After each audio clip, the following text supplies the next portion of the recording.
the tone for what I hope can continue for the next 2 years. As I travel across my state every year and meet with Montanans face to face, it doesn't matter if you're from a rural town like the one I live in or a college town. I always hear one thing, and that is, why is Congress so divided? Last week was a sober reminder of just how petty and divided our politics have become. Make no mistake about it. What China did last week was completely unacceptable and a real threat to American sovereignty. It deserves a real response from a united America. I was very discouraged by some of the responses from elected officials in the House and the Senate that decided this was a great opportunity to score some cheap political points and get attention on social media. China is a real threat and one we need to take seriously, which is exactly why we're here today. Senator Collins and I were in touch throughout the day last week when the news broke. We listened to each other and we agreed we need to take swift action to make sure China's reckless actions received real attention, not political talking points. We are holding this briefing today because American public deserves to hear from the Department of Defense, not play politics with our national security. I do not care who is in the White House. We will always do our job and we will always provide oversight. I trust that all of my colleagues here today recognize the importance of these jobs and need to work together to make sure that America is protected. So to our briefers, I appreciate you all joining this committee on relatively short notice. The American people deserve answers about this Chinese spy balloon that was first publicly reported to be in the United States airspace above my home state of Montana. This is the first congressional meeting open to the public to examine what happened. Montanans and folks all across this country value their freedom, they value their privacy. Those are American values, and China wants to destroy on their way to replacing us as the world's leading superpower. I, along with many of my colleagues on this committee, have been ringing the alarm bell on Chinese aggression long before last week's news. And I will take on anyone to make sure China does not weaken our country. That's why I'm prepared to hold anyone accountable, including the folks seated before this committee today, to get real answers. This administration owes Americans answers not only on what happened this past week, but on what steps they're going to take to ensure that this never happens again. That is why it is critical that we look forward and have appropriate practices in place to stop any future provocations from China or any other foreign adversary. We live in a time where our technological and defense capabilities are rapidly evolving. I, along with the rest of this committee, look forward to making sure these evolving capabilities are put to good use. That includes making sure that you at the DoD get a budget that you need on time. Before you make your opening statements, I want to turn it over to Senator Collins for her opening statement. Thank you, Mr. Chairman. Mr. Chairman, let me begin by saying how much I'm looking forward to working very closely with you in my new position on this subcommittee. And I want to thank you also for holding this important hearing on the brazen incursion into America's airspace by a Chinese surveillance balloon. So let me begin by noting the obvious. This was not a harmless weather balloon somehow blown wildly off course, as the Chinese have claimed. This was a serious and blatant attempt by the Chinese to collect valuable data. In fact, a sophisticated spy balloon such as this one provides certain advantages over high-tech satellites. A key element of the administration's calculus was to postpone shooting down the Chinese spy balloon, resting upon the goal of avoiding undue risk to civilians on the ground. However, it defies belief that there was not a single opportunity to safely shoot down this spy balloon prior to the coast of South Carolina. By the administration's logic, we would allow the Chinese to fly surveillance balloons over the Pentagon or other sensitive sites near populated areas.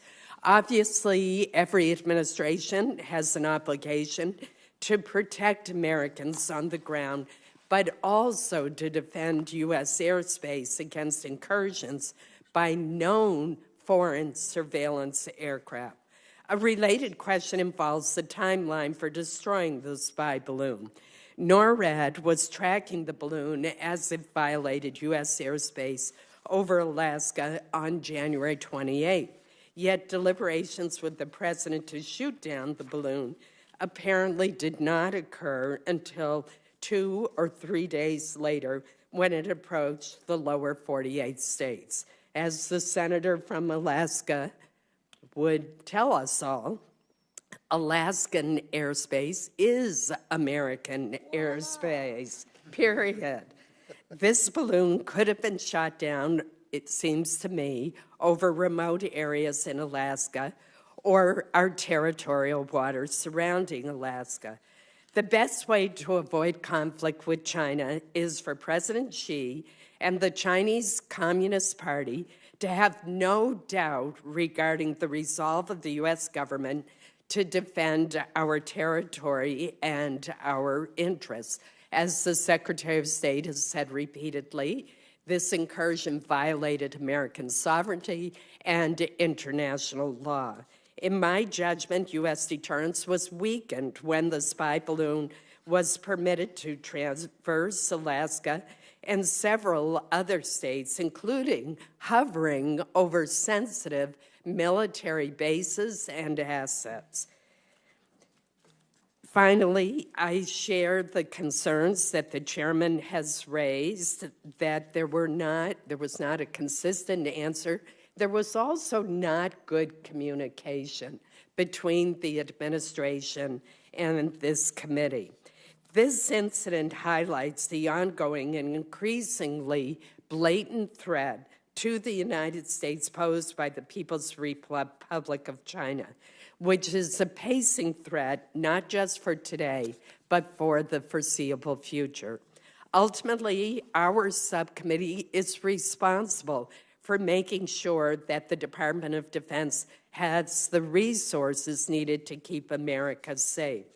Regarding previous balloons, it's alarming that NORAD and NORTHCOM were apparently unaware of these incidents in real time.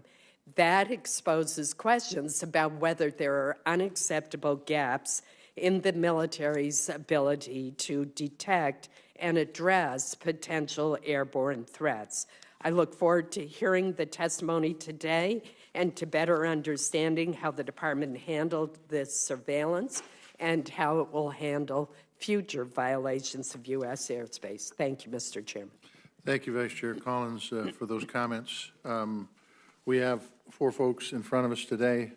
We have the Honorable Melissa Dalton, who is Assistant Secretary of Defense for Homeland Defense and Hemispheric Affairs. We have Jedediah Royal, who's a Principal Deputy Assistant Secretary of Defense for Indo-Pacific Security Affairs. We have Lieutenant General Douglas Sims II, who is Director for Operations for Joint Staff J3. And we have Vice Admiral Sarah Joyner, who's Director of Force Structure, Resources, and Assessments, Joint Staff J8. Opening statements will be made by Melissa Dalton and by General Sims. Melissa Dalton, you may start. Good morning, Chairman Tester, Vice Chair Collins, and subcommittee members. Thank you for convening this important roundtable this morning. I know that the recent events surrounding the PRC's high-altitude surveillance balloon have directly affected a number of your states. I wanted to provide you with a brief overview of events before turning over to my colleagues and answering any questions that you have. The balloon entered our U.S. Air Defense Identification Zone and then airspace over Alaska on Saturday, January 28th. It was over Alaska for a short period of time and then flew over Canada. We continue to track and assess the balloon, learning more about the PRC's capabilities and tradecraft. On Tuesday, January 31st, the balloon entered U.S. continental airspace. We were able to protect against PRC intelligence collection which was straightforward since we knew where the balloon was. The President was briefed that same day, and through National Security Advisor Jake Sullivan, directed the U.S. military to refine and present options to shoot the balloon down. The military recommended taking the balloon down over water. Waiting to do so had 3 benefits. First, it gave us additional time to observe the balloon, again, assessing the PRC's capabilities and tradecraft. Simultaneously, we protected against intelligence collection, which again was relatively straightforward since we knew where the balloon was. Second, this allowed us to refine options and decrease the risk of debris causing harm to civilians. Please bear in mind, the balloon itself was 200 feet tall with a jetliner-size payload. We consulted with NASA, who analyzed and assessed the potential debris field that the balloon would create based on trajectory, weather, and the estimated payload. And third, waiting to shoot the balloon down over water improved our prospects at recovery, which are ongoing. Throughout Wednesday and Thursday, we continued to track the balloon, and then on Friday, February 3rd, President Biden was briefed on the execution of a plan to shoot down the balloon once over water.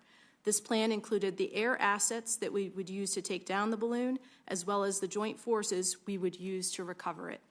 He approved the plan, and throughout that night, National Security staff and the Department of Defense, including Joint Staff personnel, worked to ensure this mission was successfully executed. Throughout the night, as the President had requested, National Security Advisor Sullivan provided him with regular updates. Saturday morning, February 4th, President Biden spoke with Secretary Austin multiple times about the mission, and it was completed, as you are aware, on Saturday afternoon when the balloon was shot down and crashed in the ocean roughly 6 miles off the coast of South Carolina in our territorial waters. Due to rough seas, debris collection began on February 5th. The USS Carter Hall is collecting debris in and around where the balloon came down. The USNS Pathfinder is using sonar to map the ocean floor and search for debris. The Coast Guard is ensuring that the area is kept safe for both the public and our military personnel. The PRC is DoD's pacing challenge, and the PRC's irresponsible actions were visible for the American people and all of the world to see. Ultimately, we were able to collect intelligence from the balloon, we are recovering its contents, and we sent a clear message to the PRC that activity such as this is unacceptable. Pete Asdew Jed Royal is here today to answer any questions you have about U.S. communications with the PRC and Indo-Pacific affairs. We thank you again for convening this morning's roundtable, and I look forward to answering your questions.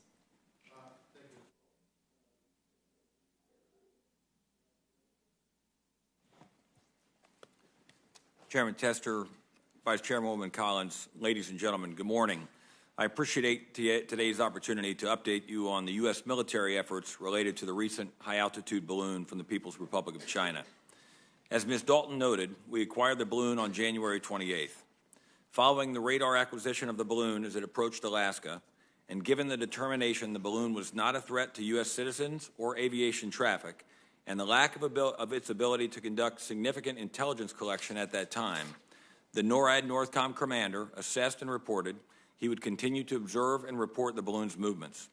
He advised the Chairman of the Joint Chiefs and the Secretary of Defense, who ensured the appropriate senior leaders were aware of the ongoing situation. As the balloon crossed through Canada and approached the United States border, the assessment for potential intel risk to sensitive critical U.S. sites in the upper Midwest increased, and the President asked for kinetic courses of action. In determining potential options, the risk of Chinese intelligence collection was deemed to be low to moderate, while the risk to U.S. personnel on the ground was assessed at moderate to significant, given the various debris field models combined with potential weaponeering. As the assessment for risk to U.S. personnel outweighed the potential intelligence loss, the recommendation was made to shoot the balloon down over an area that minimized the risk to U.S. citizens. That location was in the U.S. territorial airspace and waters off the South Carolina coast. The recommendation was approved by the President and executed by the Northcom commander using an F-22 Raptor on February 4th. The decision to shoot down the balloon in waters off South Carolina is allowing for the recovery of the balloon and its materials and the opportunity to gain additional intelligence insights on Chinese balloon and surveillance activities. It is important to note, at any point along the balloon's path, the U.S. military possessed the authorities and the ability to shoot down the balloon in defense of our citizens. I look forward to your questions and appreciate the chance to be here today. And I should add that Vice Admiral Joyner, the Joint Staff J8, is here to address any resourcing questions, and I'll do my best to cover operationally related items. Thank you. Thank you for testimony, General Sims. There will be questions. In my particular case, you can direct them anywhere you want to answer them. And keep in mind, at 11:30, I think we have a classified briefing in the SCIF for all the senators, so we're going to try to be prompt. So the first question I have is, when this entered U.S. airspace, did we know what the Chinese were trying to collect? Do we know what they were doing? Do we know what they were trying to collect? Senator, thank you for the question. As the NORAD Northcom commander has said, when the balloon entered North American airspace, NORAD had custody of it and was tracking it closely. Yep. As it transited across Alaska through Canada, which is, of course, part of NORAD, and we were sharing intelligence of real time and tracking and assessing with the Canadians. And as it entered the continental of the United States, we were able to track and assess and better understand. I got the tracking, and I Yep. got that. I want to know if we knew what the Chinese were trying to collect with that balloon, with that reconnaissance balloon. Jed, do you want to jump in? Yeah, Senator, thanks for the question. We can probably get into details more in the classified setting. You can just say yes or no. Sir, You don't need to get into specifics. Just, did we know what they're trying to collect? Yes or no? yes, sir. We understand that this is a broader part of a broader suite of operations that China is undertaking. So we knew what they were looking for. Sir, I think we should talk about this more explicitly in the classified session. But yes, sir, we understand that this is part of the broader suite of operations that China is undertaking to try and get better understanding of U.S. I got it. Sir. I mean, there's all sorts of suites of operations we have with what's going on in outer space and everything. But the question is, did we know what that balloon was trying to gather? Do we know what information it was trying to gather from the United States? It didn't fly over us by accident. It was intentional. Do we know what the Chinese Communist government was looking for? Senator, we have some very good guesses about that, and we are learning more as we exploit the contents of the balloon and the payload itself. Okay, so it has been brought to the attention, not in classified session, but through the news, that this isn't the first time this has happened. This has happened several times before. My question is if we waited to shoot this one down over water, why didn't we shoot the last ones down over water? Senator, I'll take that question. We are learning more about the balloon program. We are more aware of this balloon program in recent months than we have been in the past. So, Senator, I think that our assessments are maturing about the intent behind these balloons and the operational activity. So let me get this right. I put a lot of faith into the military leadership. I've met with a lot of generals and they're top flight folks, including the ones here, and admirals. I put faith in them because I believe they know the issue better than I do, okay? So the real question here is that if we had an incursion before and we shot this one down when it hit water, why didn't we shoot the previous ones down and gather intelligence from those so we knew what was going to happen? And by the way, this is going to happen again. And so why haven't we, either this is no big deal in the military's eyes, and I don't think you're going to say that, or there's not a consistent plan on how to deal with them. Senator, Talk to me. Senator, thank you for the question. If I may, just to build upon what Jed was saying, the PRC government surveillance balloons have transited the continental United States briefly, at least 3 times during the prior administration. And so the question is why didn't we shoot them down over water then? The duration of this particular balloon was much longer. Right. And the information that we have since gleaned about the balloons that have transited globally was only recently discovered. We can share more in the classified setting. Okay. So, okay.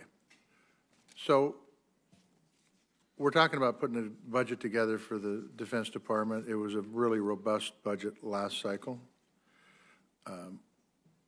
I don't remember hearing about anything that dealt with balloons in the budget. Do we have a plan on what we're going to do next time this happens?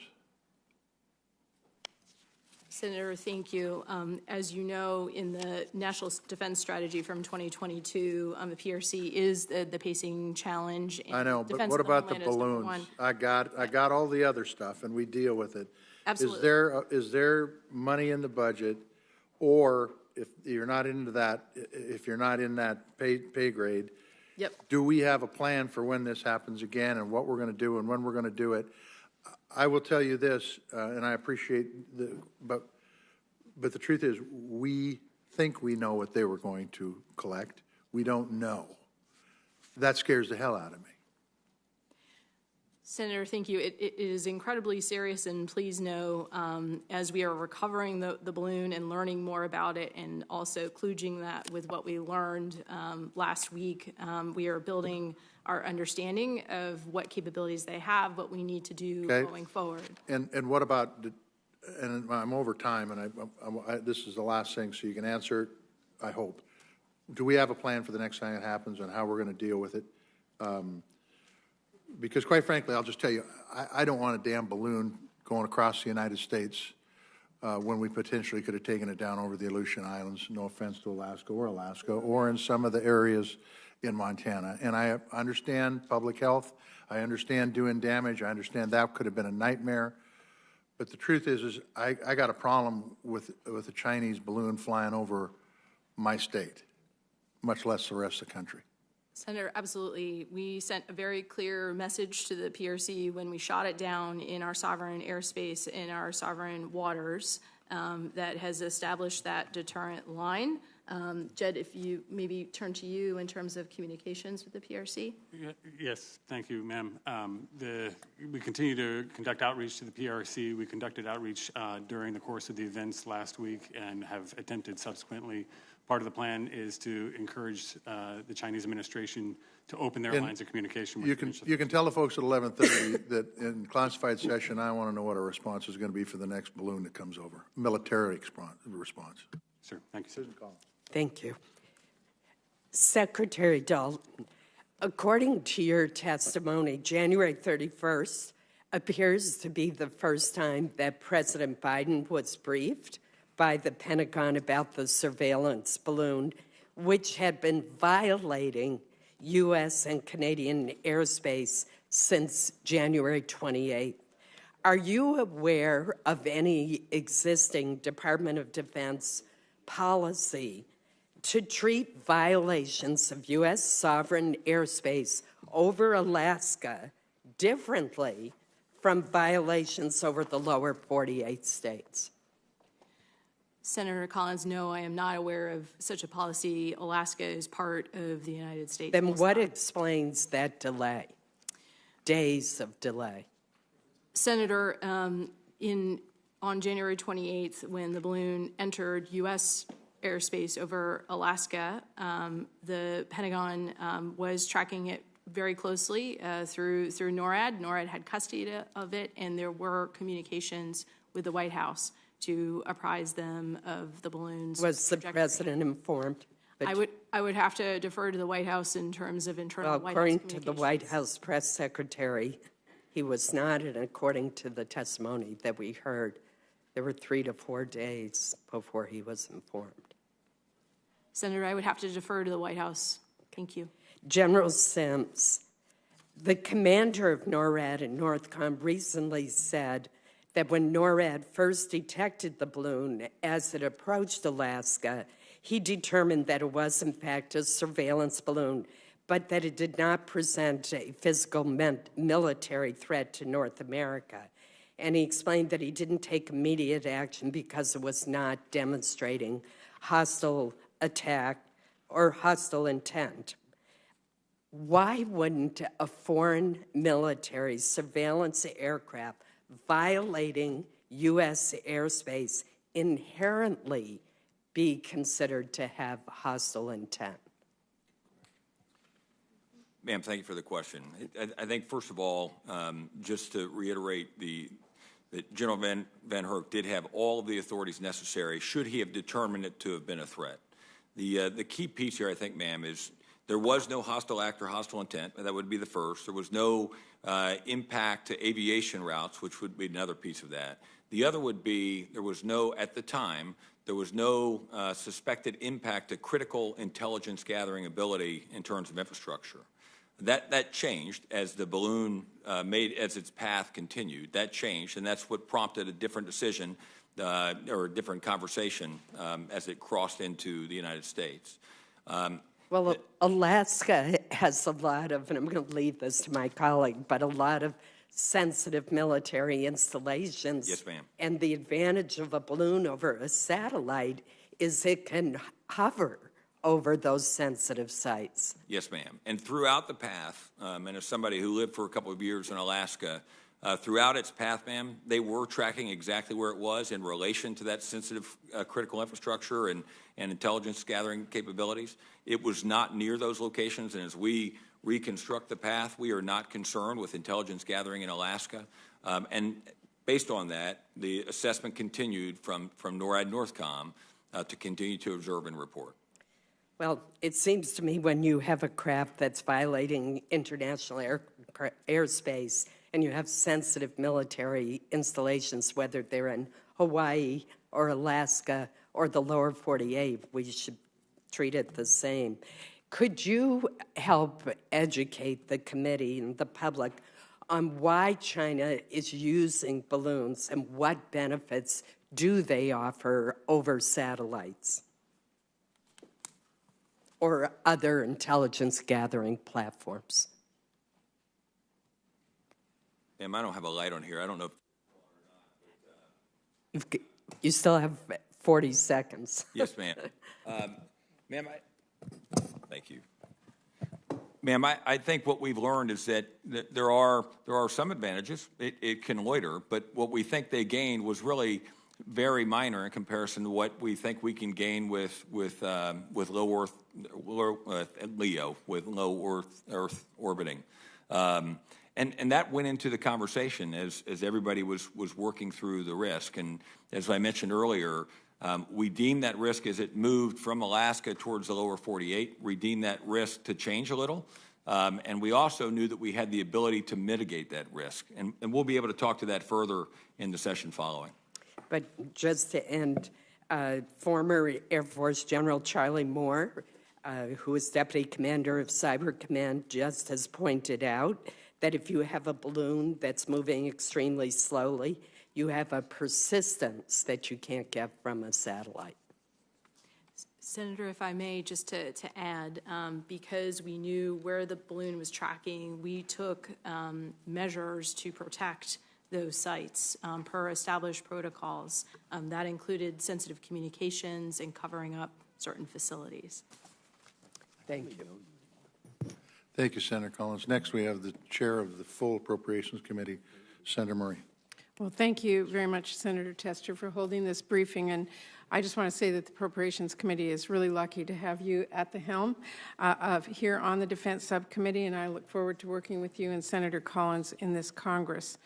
I want to start off by echoing what Senator Tester said earlier, and I will tell you, as Chair of the Appropriations Committee, I appreciate all of you coming before us today, but on issues such as this, especially for senators whose states were affected, I expect this administration to be timely and straightforward with information. And more broadly, as Chair, along with Vice Chair Collins, I further expect a very robust dialogue with the administration, including the Pentagon and the Joint Chiefs, and through that dialogue, it is my priority to have information shared in a timely fashion to make sure that all the members of this Appropriations Committee have a solid handle on matters impacting this committee and this country. So I want to make sure you all knew that before we started questioning. Let me ask you, one of the aspects of this situation that really concerns me is when you became aware that the surveillance balloon had entered our airspace. It seems to me it is critical we are immediately identifying when something like this balloon is approaching or has crossed into the United States, so we can act quickly and appropriately. And that is, of course, especially important for states on the West Coast, many on this committee, who could be the first impacted by these threats. So I want to know, as you tracked this balloon approaching over Alaska, when did you determine the threat, and did you have constant surveillance for the entire time it was in the U.S. and Canadian airspace? Senator, thank you very much for your question. And it is absolutely our intent to provide timely information to this subcommittee and to Congress as a whole. On Saturday, January 28th, we tracked through NORAD that the balloon was entering U.S. Air Defense Identification Zone and U.S. airspace in Alaska. And from there, NORAD had custody, and we were tracking it across the... Did you have constant surveillance at the entire time of the balloon was Yes, coming Senator. across? Okay. Let me ask you, do you think there's any need for additional systems or investments to protect against these high-altitude surveillance threats? Senator, thank you. I'm happy to start there and perhaps can turn to Vice Admiral Joyner as well.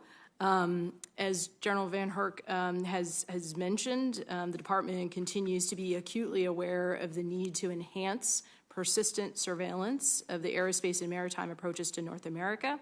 To that end, we are working closely with our Canadian allies to modernize NORAD surveillance capabilities paced to the current and future geopolitical environment. In the near term, we are taking steps with Canada to augment the existing North Warning System, including development of a new system of sensors called Crossbow that will enhance NORAD's ability to detect approaching airborne threats. Longer-term modernization efforts include, but are not limited to, the construction of the over-the-horizon radars in both the United States and Canada to augment the existing North Warning System and enhance NORAD's ability to perform its aerospace warning, control, and maritime warning missions. Vice Admiral Joyner? Senator, we continue to modernize the existing systems that we have, so that's been an effort that's been ongoing in conjunction with this committee. In 23, significant investments in both the space architecture, which we think is key for future monitoring and understanding of our environment, both within the United States, overseas, and abroad. So, and then undersea as well, investments have been made as well to counter other threats.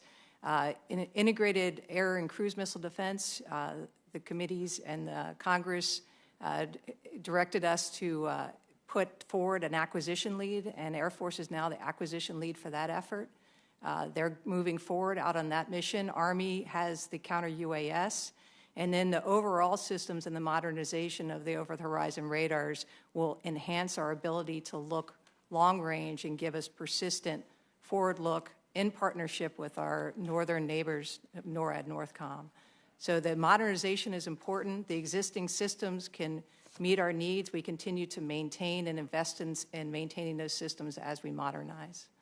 Well, it is really important that we all have a real clear handle on incidents like this and full situational awareness over West Coast states or the Pacific. So I know we're in open session today, but I hope all of you can brief me and my office separately on the ability and capability to make sure we can adequately identify and determine threats before they are over the U.S. territory. And let me just say this, this incident is greatly concerning to me, not just because of the breach of our airspace, but what it signals about our relationship with China, the strength of our diplomacy, and really the state of our domestic capabilities. This Appropriations Committee is going to be taking a very serious look at our approach to our relationship with China, and I look forward to working with Senator Collins and with our colleagues here on this subcommittee and others on that. Thank you, Mr. Chairman. Thank you, Senator Murray. Senator from Alaska, Senator Murkowski. Thank you, Mr. Chairman, and I appreciate that you and the Vice Chair have called this meeting so timely. As an Alaskan, I am so angry. I want to use other words, but I'm not going to. The fact of the matter is, Alaska is the first line of defense for America, right? If you're going to have Russia coming at you, if you're going to have China coming at you, we know exactly how they come. They come up and they go over Alaska. Sometimes they go on the top, sometimes they go straight across, but Alaska is it. And thank goodness the Pentagon, the Department of Defense have recognized where we sit on the globe to take care of the rest of this country. And thank goodness that we have invested the resources to make sure that we have the eyes on the skies and every place else. More fifth-generation fighters sitting there in the state of Alaska. We know that. We're proud of it.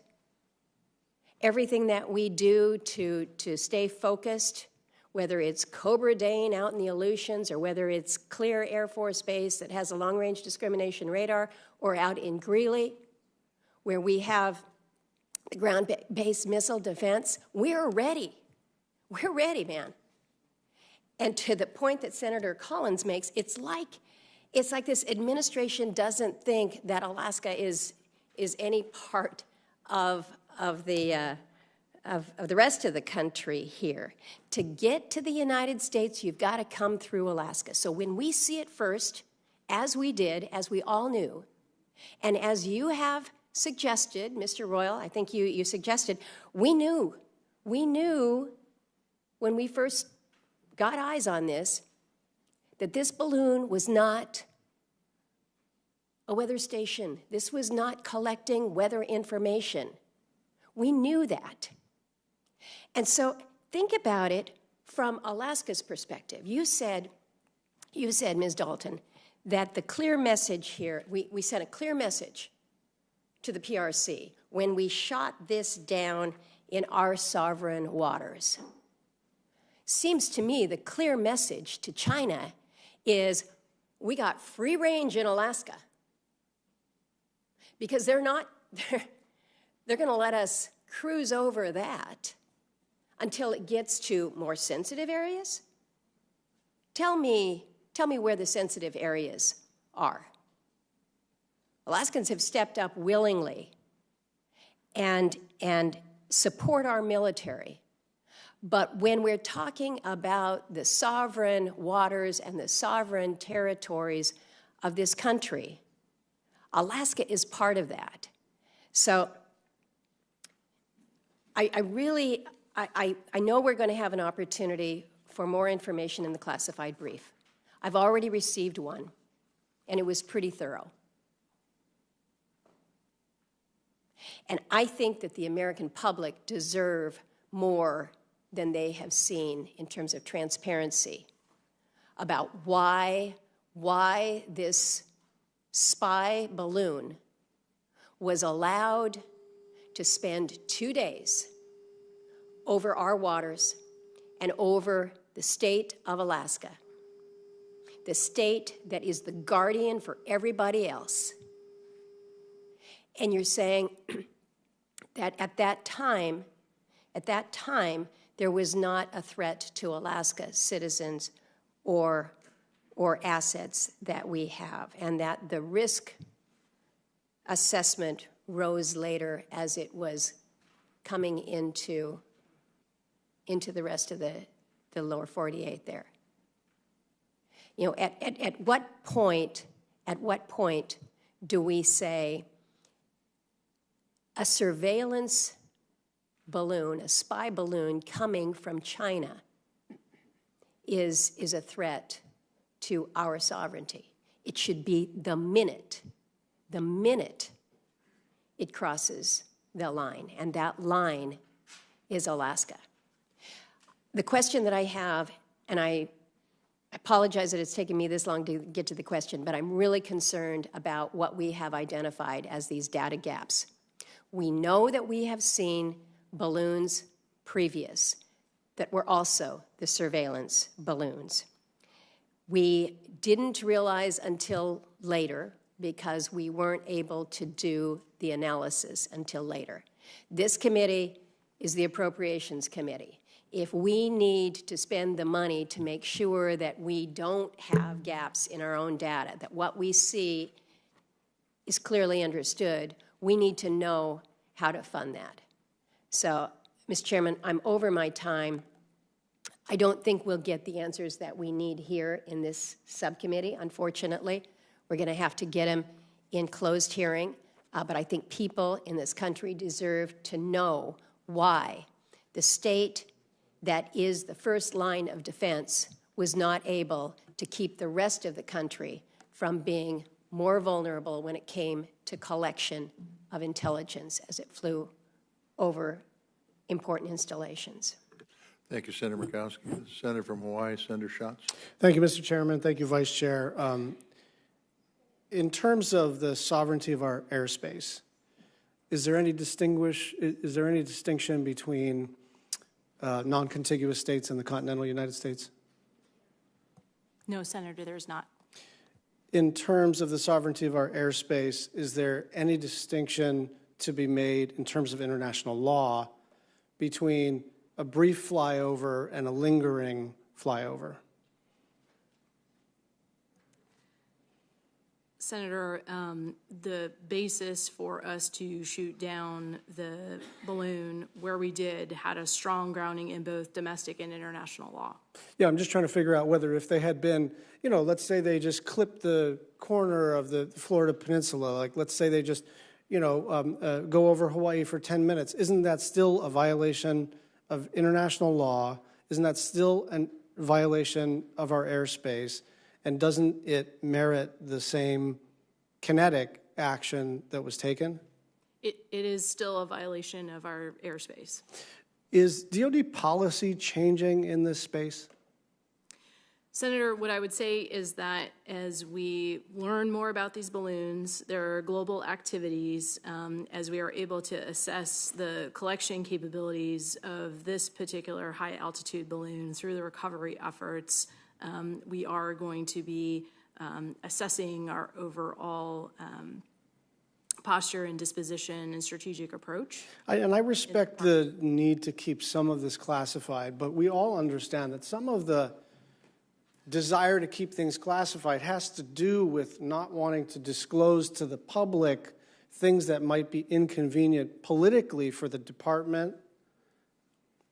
And so it seems to me that if we now, and look, I support the actions that were taken, but I don't see a downside to us signaling to any government that any violation of our airspace that is not inadvertent, and certainly any violation that is intentional and has a military component, will be met with immediate kinetic action. And that just doesn't seem to me to be something that, that there's any benefit to keeping secret.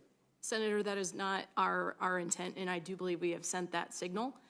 This HAB was different than the others in terms of the duration of its flight. But that's what I'm a little, first of all, let's start with this. Did we just set a precedent? I believe we established a deterrent line. Fine. Second of all, is that deterrent line contingent on where they go and how long they linger, or just is it a bright red line called don't come into our airspace? It is when our airspace has been violated, we took action when it was safe to do so, given the risk to civilians on the ground per the advice of our military commanders. Do you expect the PRC to proliferate these kinds of programs? Chad, do you want to take that one? Senator, we understand this balloon program is, as I said earlier, a part of a broader suite. We understand that it is connected with a broad range of intrusive action from the PRC with its intent to coerce the United States, our allies and partners. So I've heard two different things in a public setting. One is what the vice chair said, which is the persistence at lower altitudes gives them better fidelity on photos and even, you know, other information. And the other is, look, these things are really deployed because they're cheaper than satellites. So those things seem to be in conflict with each other. My instinct was always that balloons are cheaper than satellites, and that's really what this is about. But are there capabilities that balloons have that satellites don't? Senator, thank you for the question. We'll be able to share more in a classified setting. And when will the damage assessment be completed?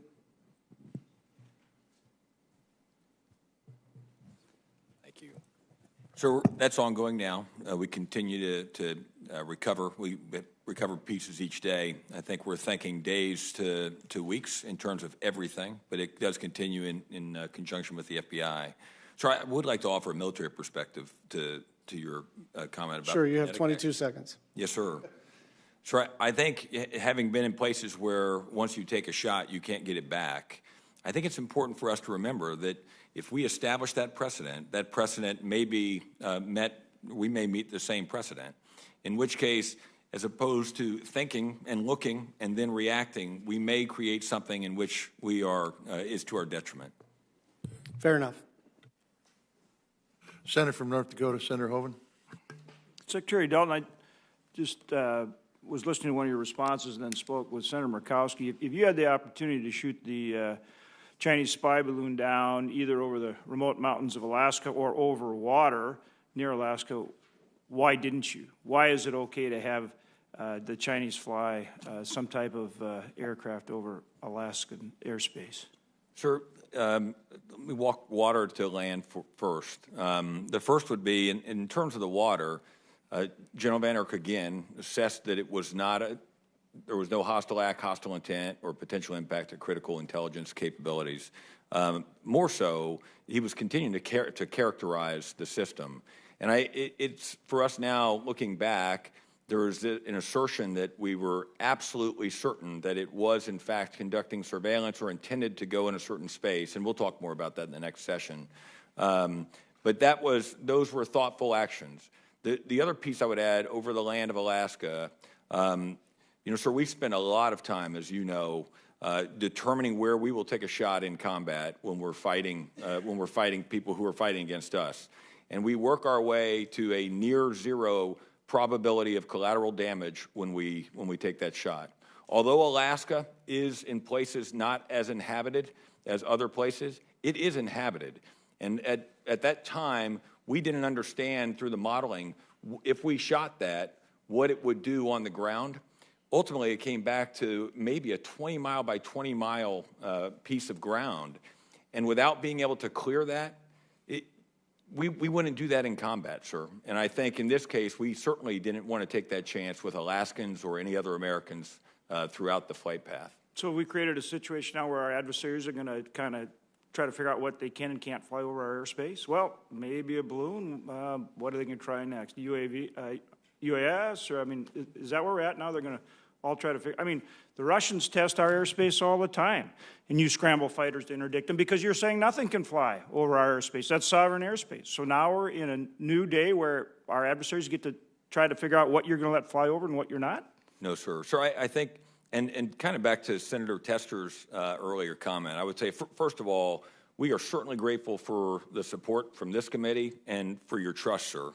I would tell you that throughout this, General Van Erck and the men and women who were serving under him had American safety in mind throughout.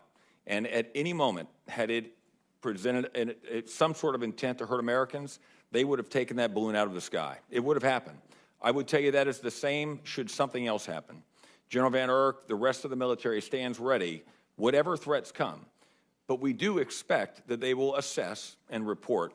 And in this case, sir, he assessed and reported based on the intent and based on where it was at the time. So there's some things they can fly over or near Hawaii. There's some things they can fly over Alaska, but maybe not over California or possibly over Montana or North Dakota. It's just kind of, you decide based on the circumstance. Doesn't that create a situation where our adversaries are going to test what you think can and can't fly over different or proximity to different parts of the country on a regular basis? Senator? And is that good? How are you going to prevent that kind of thing from now being tested, even more than you already are? And you're going to be are you going to start making subjective decisions about different types of aircraft and what proximity and where they can fly, what states they can and can't fly over, or Guam, or, pick a spot? This is where it seems to me we're getting into a dangerous place in terms of how this was handled. Senator, if I may, this flight was different than all the rest, and that's why we took the action that we did. To the question of building upon General Sims' notes about why we didn't take it down over Alaska, a key piece of this is the recovery. For us to be able to exploit and understand this balloon and its capabilities fully, if we had taken it down over the state of Alaska, which is part of the United States, it would have been a very different recovery operation. As Senator Murkowski knows, the water depths offshore, the Aleutians, at 6+ nautical miles go very quickly from about 150 feet to over 18,000 feet near the Bering Sea. The winter water temperatures in the Bering Sea hover consistently in the low 30s, which would make recovery and salvage operations very dangerous.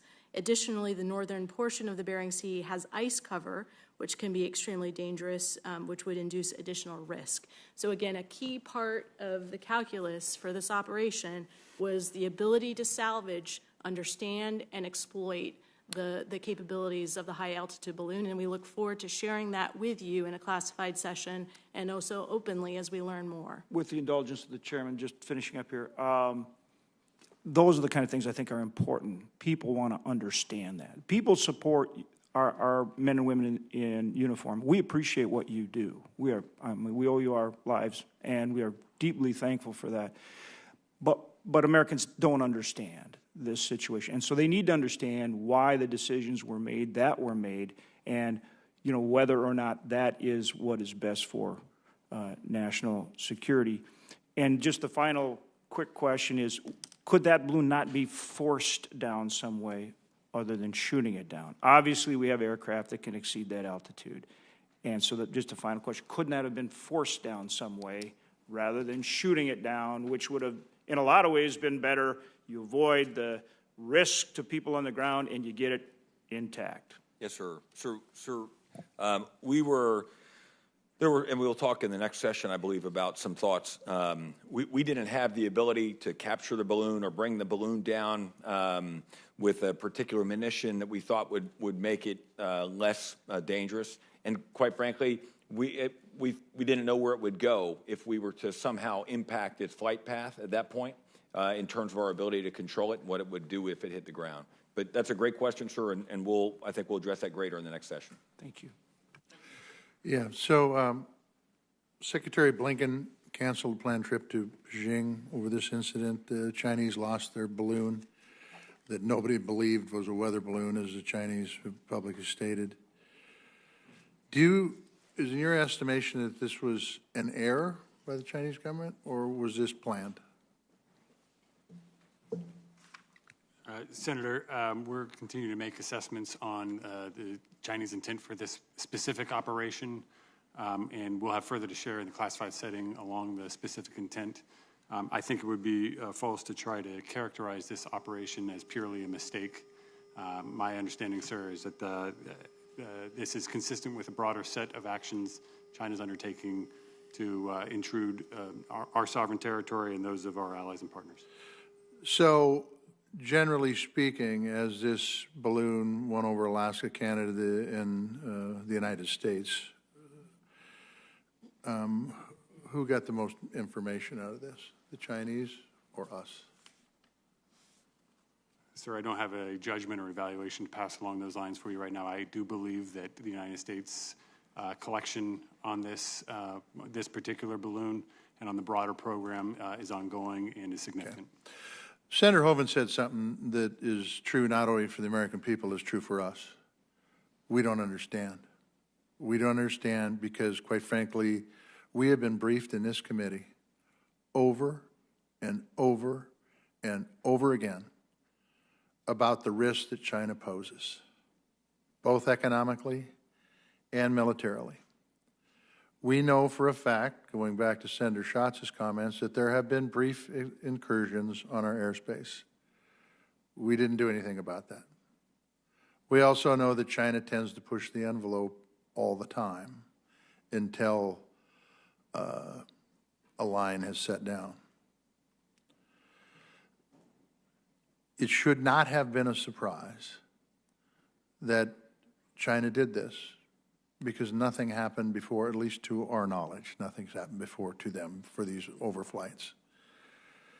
So the question is, and it goes back to everything that everybody on this committee has talked about, and that is, and I'm not sure you can answer it in this forum, but a violation of airspace is a violation of airspace.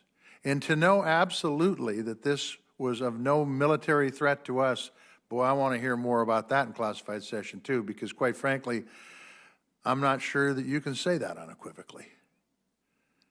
And to the point that in Montana, for example, we have some pretty important military assets that we use as a deterrent for those folks to apparently, I don't know for sure, but apparently fly over, not accidentally, some of those. And the same thing with assets in Alaska, and the same thing with assets in the Midwest. You guys have to help me understand why this baby wasn't taken out long before. And because I am telling you that this ain't the last time. We've saw brief incursions. Now we've seen a long incursion. What happens next? I'm sure you guys have modeled that out too. Maybe, I hope. If you haven't, you should. But in the end, either China's a threat or it isn't. And I think it's a huge threat. When this budget comes forth that Senator Collins and I and the rest of the people on this committee and the rest of the people in the Senate and Congress are going to be working on, I hope this is addressed in some line item, and not only addressed with dollars, but addressed with actions on how these monies will be put to work to make sure that this never happens again.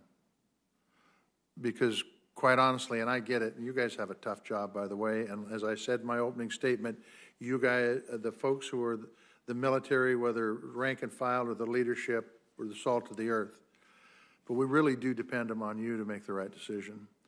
And I'm not sure I've bought and sold that the right decision was made, but we have another hearing that's in classified session that will take that up further. Senator Collins, do you have other comments? Just a few, Mr. Chairman.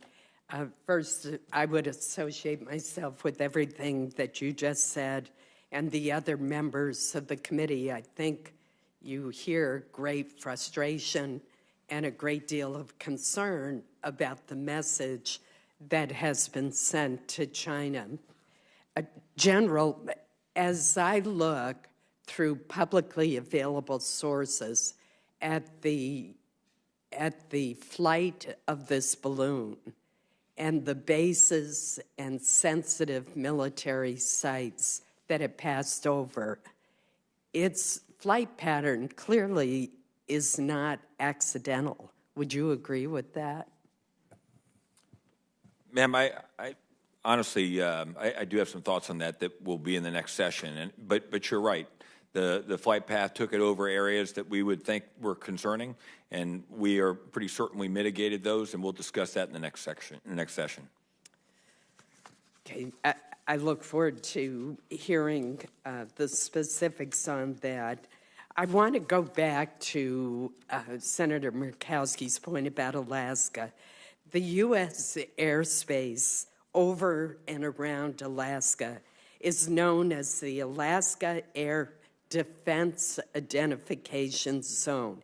It is a huge swath of airspace that includes the airspace over territorial waters, military training ranges, and very sparsely populated areas. And that is why it is so hard for us to understand why the balloon wasn't taken out over Alaska. It's sparsely populated. There are territorial waters. It's a huge defense identification zone. It has bases. It has sensitive aircraft. It has military equipment that is of great interest to the Chinese for the exact reasons that Senator Murkowski said. And yet the statement was made that when the balloon was over Alaska, it did not show evidence of hostile intent. Help me understand that. Why was it there? Ma'am, while it was in Alaska, we were characterizing the balloon. I would tell you, one of the things I think that's very different from our country than, and you can look at historical examples, is we think before we shoot. And in this case, we thought before we shot. And again, we'll talk more about it in other sessions. I think that is something that, as someone who flies around, and Admiral Joyner certainly more than I, that we would appreciate of the rest of the world, that they would think before they shoot. Once you shoot, you can't take it back. Ma'am, I'll be quite honest. As an American, I understand the impact and the unsettling feeling that's here. As someone in the military who sees that the other side of that, I am very confident in the authorities that were granted to the NORAD NORTHCOM commander to make decisions here, that the decisions he made were in the best interest of the United States and our citizens, as were the decisions of our senior leadership, and we'll present more of that conversation in the next session.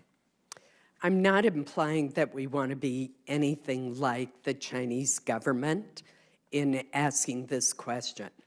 But do you think if we had an American surveillance balloon going over sensitive Chinese military sites, that the Chinese government would have for a minute hesitated before taking it down? Ma'am, I'll not answer on behalf of the Chinese, but I think as an American, if I was flying in that direction, I would hope that they would think before they made a decision. Well, I got to tell you, I would think they would not hesitate if we violated their territorial airspace to disable and take down our surveillance platform. Thank you, Mr. Chairman. Thank you, Senator Collins. One of the things that was brought up, and then I'm probably going to wrap it up unless you have more, Susan Collins, is that you spoke about communications, Mr. Royal, with China. Could you give me a brief update on where we're at from a communication standpoint with China? Is it totally cut off, or are people still communicating and talking? Sir, with respect to this particular operation, we engaged China on an urgent matter during the course of our observations of this particular operation. Subsequent to that, our diplomats engaged to make sure that the Chinese knew that the Secretary Blinken's trip would no longer be possible under the current circumstances, and then further engaged the Chinese subsequent to the successful downing of the balloon to make sure they understood what activity we were undertaking and why we did that. I will say more broadly, sir, that it's really important during moments like this that we maintain open lines of communication, and unfortunately, the Chinese administration has declined a request from Secretary Austin to communicate directly with his counterpart in China. We believe that China needs to be more responsive to the United States when it comes to requests for further communication. I couldn't agree with you 100%. And the fact is they're the ones that violated our airspace, and they should be open to communications because it was a serious violation, and thinking everybody's opinion. We appreciate you all being here today. We appreciate your answering the questions and your testimony. I think this was helpful as an initial conversation, but I will tell you that knowing Susan Collins very well, oversight isn't going to stop here. We've got important responsibilities in that vein, and we will continue to do that, whether it's on Chinese threats to our airspace or any other thing that deals with the Department of Defense. And so with that, thank you for the work you guys do every day. This Defense Subcommittee will reconvene on Tuesday, February 14th at 10 a.m. for a classified briefing to discuss other Chinese threats to the U.S. homeland. Thank you all, and we stand in recess.